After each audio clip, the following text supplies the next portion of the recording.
You're a proud driver and a guy overtakes you on the street. But because it reminded you of all those times at school where the bullies pushed you to the back of the line and made fun of you and called you weak, well, now you react with 10 times the force that you would otherwise react and step on the pedal and drive like a madman trying to overtake him back. There's no logic to it, it's purely emotional. Somebody stepped on your minefield.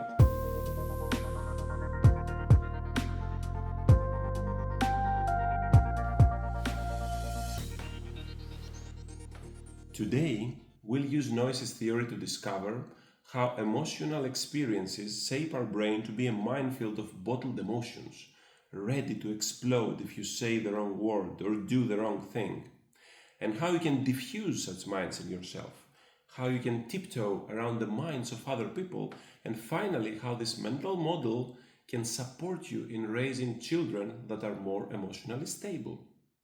We'll start with some principles first from Noesis Theory. What is this minefield? It all starts with the basic human needs, our driving forces, and how we choose to satisfy them early in life. The need for food, the need for security, for social acceptance, for sexual pleasure. The way we choose to satisfy those initial pleasures plants the seed in the field of our mind. Whatever we experienced in those moments when we first satisfied our pleasures or avoided the pains, those patterns forge strong memories in our brain, and they serve as direct links to our driving forces. The bravos, the hugs, and the smiles you got from your parents when you performed something that felt as an accomplishment. These plant the seed, a seed that you'll strive to poke, agitate, relive for the rest of your life.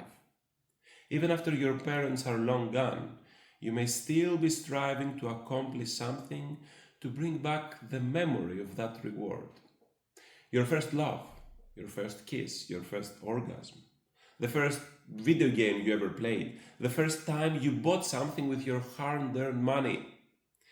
And keep in mind that every time you experience a positive emotion, all the combined experiences you were feeling at that moment will be stored along as positive. Of course, novelty also plays a role, and there are very few formative periods in your life. In your teenage years, you live a lot of emotional moments, a lot of out of context, a lot of novel experiences. The music you will experience along and you hear again and again will stick with you. The music bands and the artists you listened in your teenage years will stick with you. For example, I was born in the 80s. I don't understand Doors, Bruce Springsteen, Elvis Presley. They are considered legends, but they just didn't click with me. They were part of the formative years of a previous generation. I also don't understand the craze with Taylor Swift, because by then I had already shaped my musical pathways. Repeated exposure also plays a role. And that's why our environment obviously is very critical, because it ultimately defines and constrains what stimuli you'll receive and what you want. For example, I grew up with MTV on the television. Hearing a song a ton of times builds familiarity. Therefore, something can become an acquired taste with exposure. At first, it's totally unfamiliar, but those your brain can handle well, and thus they don't feel enjoyable. But then you hear some songs again and again on repeat, your brain starts to be able to predict the overall rhythm. And now those songs are only partly unfamiliar. That's when you can enjoy something. We like novelty, but only when it's partly unfamiliar. So with repeated exposure, eventually you get to like the songs you heard again and again. Coming back to pleasure building experiences, you build affinity through pleasure. Those patterns become an extension of yourself. It's like you build onion layers around those central seeds, around your initial pleasures. The methods you chose to satisfy those initial needs, those patterns become the layers around the onion. They constitute the pathways that are accessible to navigate through the layers of that onion and reach the center. Therefore, they shape what our go-to methods will be in the future to get more pleasure.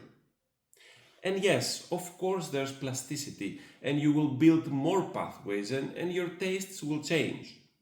But those initial ones will always be highways. And after that, you can only build avenues and roads. It's not the same. Once you've used up all the real estate around your driving forces, anything you're trying to build is kind of going against the grain. An analogy is like trying to build a highway to the old city center. Well, if you didn't think to build such a highway back when the original houses were being built, it's kind of difficult to do it now. You'll need to tear down a lot of houses to do so. Bringing back the analogy to the human brain, something profound would need to happen to allow you to build new highways to your driving forces at an older age. Something that introduces a ton of novelty. Maybe you're starstruck by love. Maybe you move to another country and enter and embrace a totally different reality. But aside from such totally out of context experiences, most people won't build new highways. They won't totally get out of their comfort zones. They won't experience totally novel things, which means that the chemistry of their brains can't be differentiated much. They say you can teach an old dog new tricks, and there's a lot of truth in that. Case in point, I've tried to find a way for my wife to enjoy video games because I really love them. It hasn't really worked. Why? She hasn't stored in her brain in the past that initial spark. She never felt the flame.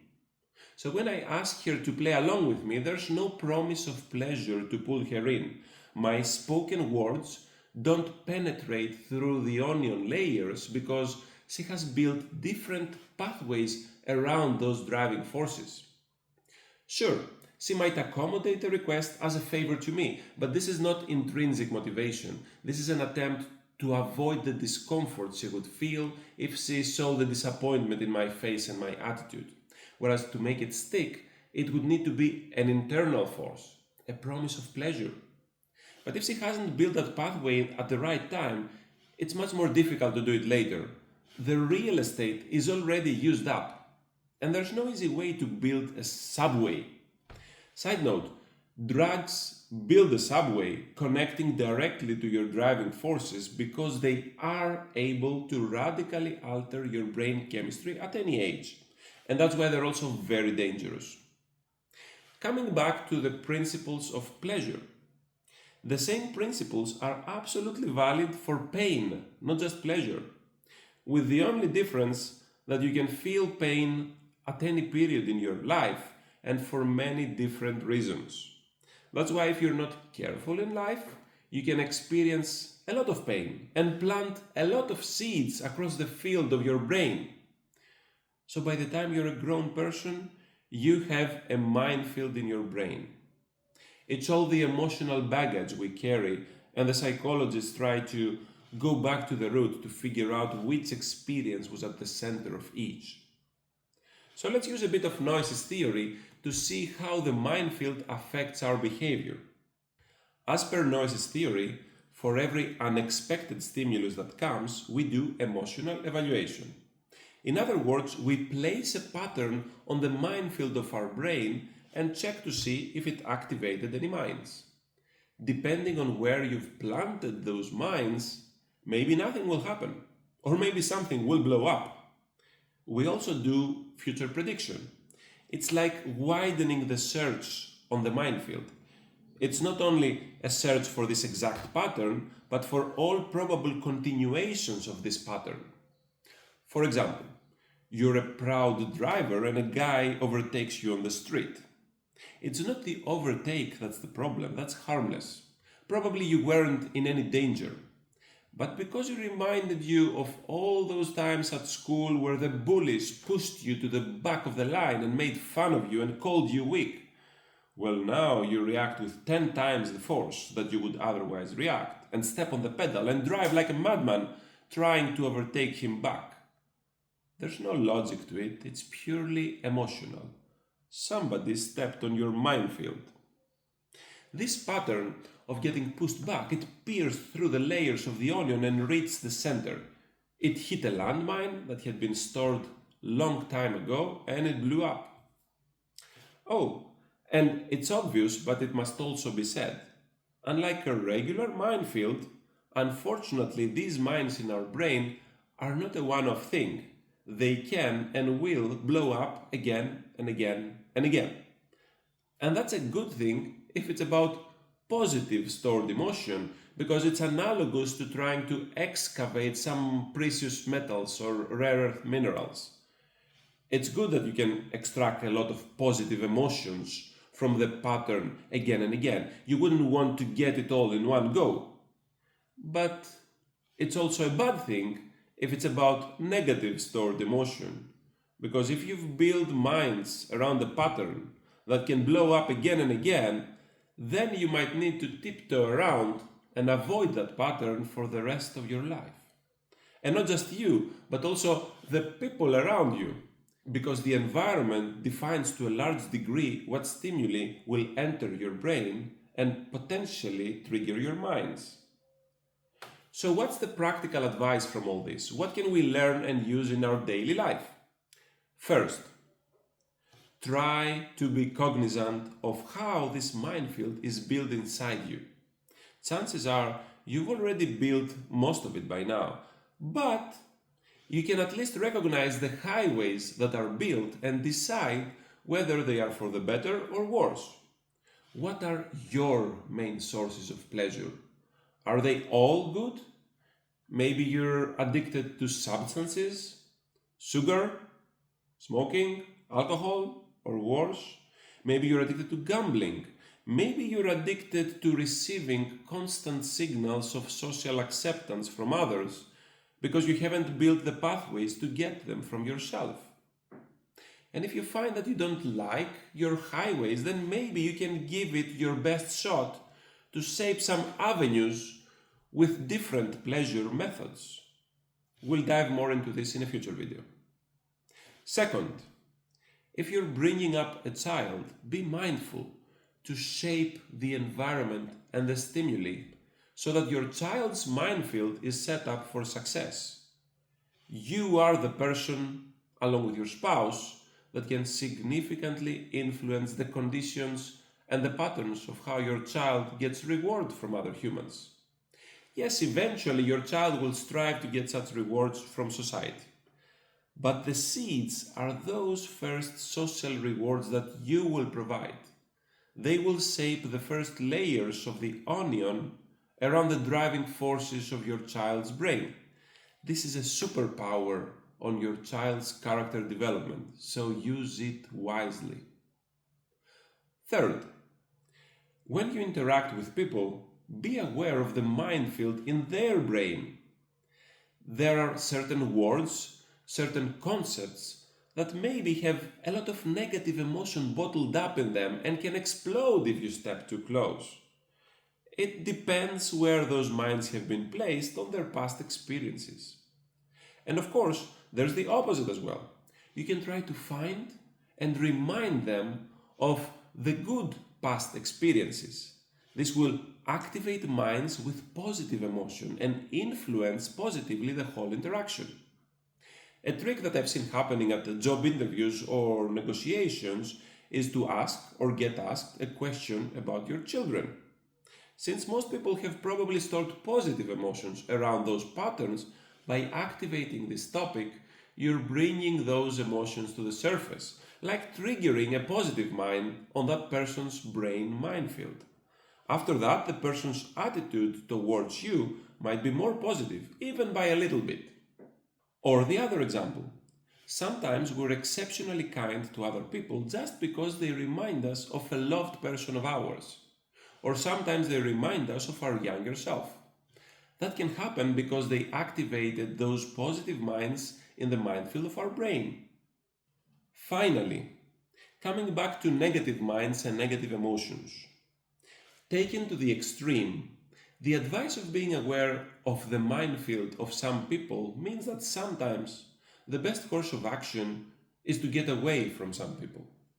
I believe colloquially we call these people toxic. But today we use Noesis Theory to better explain how such behaviors came to be. Sometimes a person was too unlucky or too careless and has embedded so many minds in his brain in all the wrong places. If his negative minds are planted in the same places and patterns where you've planted your positive minds, then you're essentially incompatible.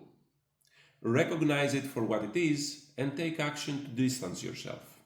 Because if you stay, through repeated exposure, those minds will blow up again and again and grow larger and larger.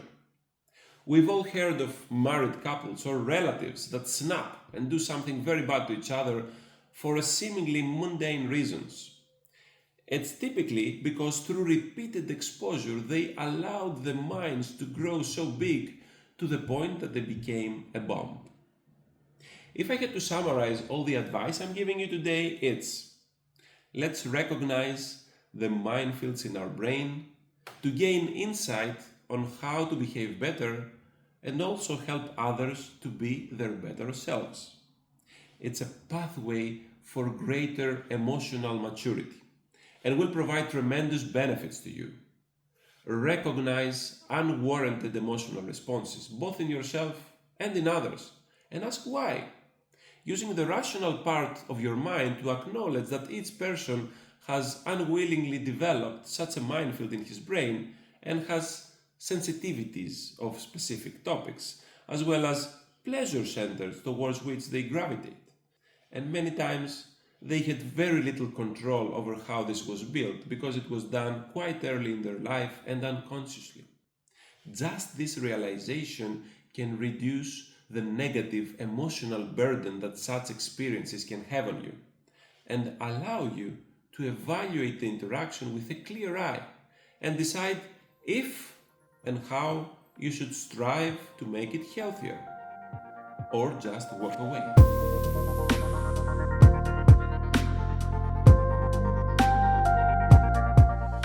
If you like this video, click the thumbs up. And if you find these discussions interesting and stimulating, you can subscribe to the channel and get notified when I upload new videos. In the meantime, you can explore more about the human brain by clicking in any of these videos here. See you in the next one.